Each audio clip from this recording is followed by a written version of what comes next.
Welcome back to this new video Express. Today I'm going to be showing you in a very easy way how to get started with some wishlist. So wishlist allows the customers to save their favorite items for later, so boosting an engagement and potentially leading to more sales.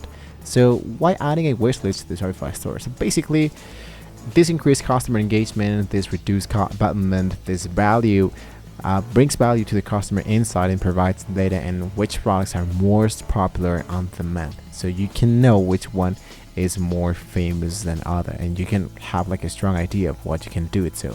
Now here you can see into my website of the Shopify, I just have a search bar and I have this cart view, but I have a wish list view. So depending on the theme that you're currently using, you might be having access to do this process much more faster. But if you don't have access to it, we can use an installing wishlist application. So the easiest method is just to use a Shopify application. So the most straightforward way to add a wishlist to the Shopify store is by using a dedicated application from the Shopify App Store. So these apps often offer a seamless integration and a range of the customizable feature. So to do this process, I'm going to go back directly into my dashboard of the Shopify. Then into the left section, I'm going to go for applications. And here just type wish list. Now I'm going to focus with search wish list in the Shopify App Store. So this will let us into the Shopify App Store where we can just look out for tons of applications that we can use for our website. You can use whatever you want to, but I can strongly suggest you that whatever you're going to be using has a free plan available, a strong rating, and that this one has not been, let's say, built for the Shopify. So the advanced version has a free plan available, but this one has a free trial available. You don't want to use a free trial available.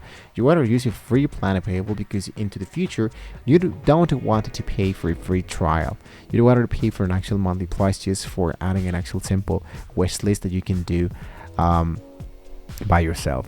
Once you have added this element, you might be into the left part, the application that says Wishlist Plus. I'm going to just pin this to my navigation bar and proceed to my setup. Now this is, for example, how it should be looking my interactive preview. This is my style, this is my color, and I believe that black actually works really well for me. So for this, I'm gonna go for my next step, which is my launch point. So my launch point is the style of how it should be appearing my floating button, like this. We can try it out with a different wishlist launch for the point style, or you can customize this manually. In my case, I'm going to just leave this as it is. I'm going to hit now into the next step, and here should be appearing your wish list as a pop-up window and a primary color. This is like too basic, but since we're using a free plan, I believe that this actually might be doing the work, right? So next thing, of course, is that we have now finished with the setup save. And now here's the Wishlist Plus. As I told you, really important to use a free plan because we don't want to pay a lot only for an actual tool that it's not crucial for your website. So you don't want to pay monthly for just one tool. It's not worth it. Now, really important, this might be sending us into the apps and beams. The apps and beams should be appearing into the left section that says app and beam element. So make sure that here have the Wishlist Plus collection, enable them. And here, I'm going to focus into the option that says save. Now here, what I'm going to be doing here is to make sure that we have now been saved this. Let's go back. And into the application element, it should be appearing as your store is live with Wishlist Plus. Then, to make sure that this one has not been monitored, I'm going to choose to view my store. Now into view my store, let's go into my products. Let's go for Shop All, for example. And here, as you can see, we now have this host that it wasn't before.